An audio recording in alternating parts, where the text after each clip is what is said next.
An issue is an issue if not for the purpose of being an issue. What with the non-issues spewing about, the issues tend to get lost in our sight. Are non-issues truly non-issues? What about issues? Are they, in truth, issues? Take for example the supposed non-issue of keyboard malfunctions.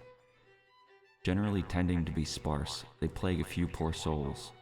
Imagine the non-issue of a quaint, stubborn grandmother figure with a malfunctioning keyboard.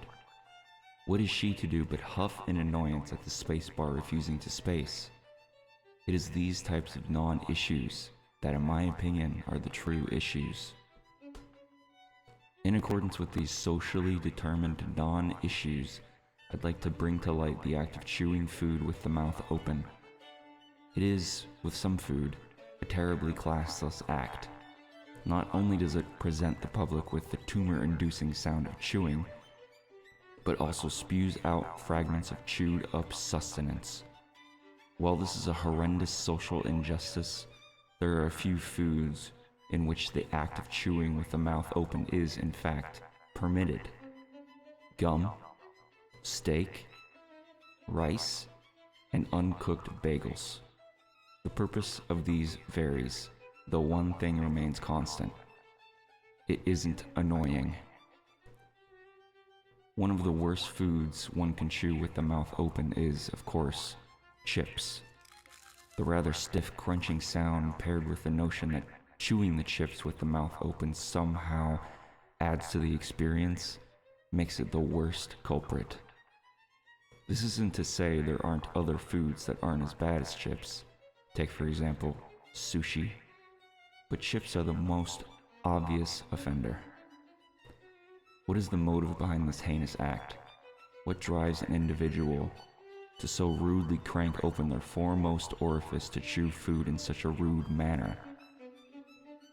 I'd like to present some sort of scientific answer, like that these people have unusually small nasal passages, and, as though they have a cold, need to keep their mouths ajar as they shovel in and chew handfuls of potato chips. This simply isn't the case. No study has come out proving or disproving this. It's relatively safe to assume that these people are, in the very essence of the word, egomaniacs. Until fairly recently, there hadn't been much study on noise annoyances. People just assumed these noises were annoying, and that was that. In the early 2000s, a team of researchers found that this sort of thing can be serious, and gave it the name misophonia. Misophonia is, put simply, the annoyance of and aggression to specific human noises. But he says he couldn't work in an office. He had to give up that job, as we heard, working in a coffee shop when he was a barista. If he gets on a bus and someone's making a repetitive sound, he has to actually just get off the bus. Chewing was especially included in these researchers' studies. Patients had insight and perceived their aggressive reaction as excessive and unreasonable, and estimated the loss of self-control as morally unacceptable, they write. They also found that people suffering from misophonia tend to be more susceptible to depression and anxiety. This terrible act of chewing with the mouth open clearly seriously negatively affects people, so why don't these rude offenders just stop their nonsense? I don't think the majority of these terrible people realize what they're doing when they're doing it. I truly don't think they understand the vile acts they commit, but I don't believe that renders them innocent.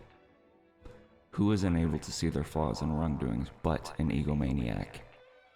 Who among us overlooks the possible disorders of others in order to further their agendas? Egomaniacs.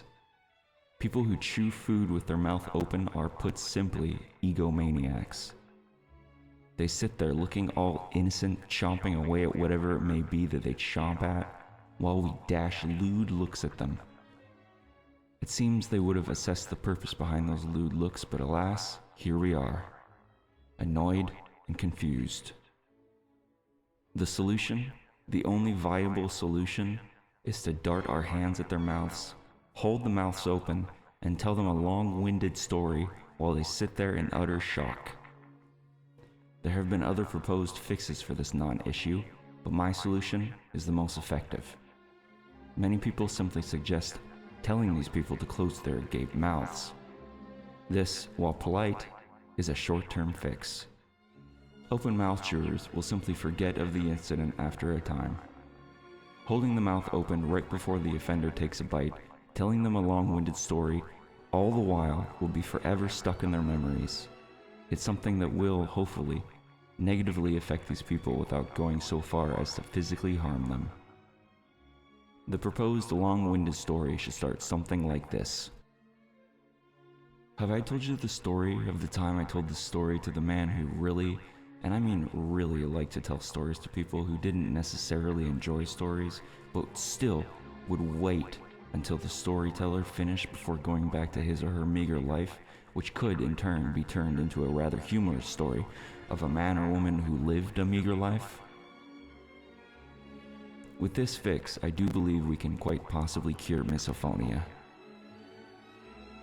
The lack of open-mouth chewers would, in effect, do away with many cases of annoyance-induced depression and anxiety.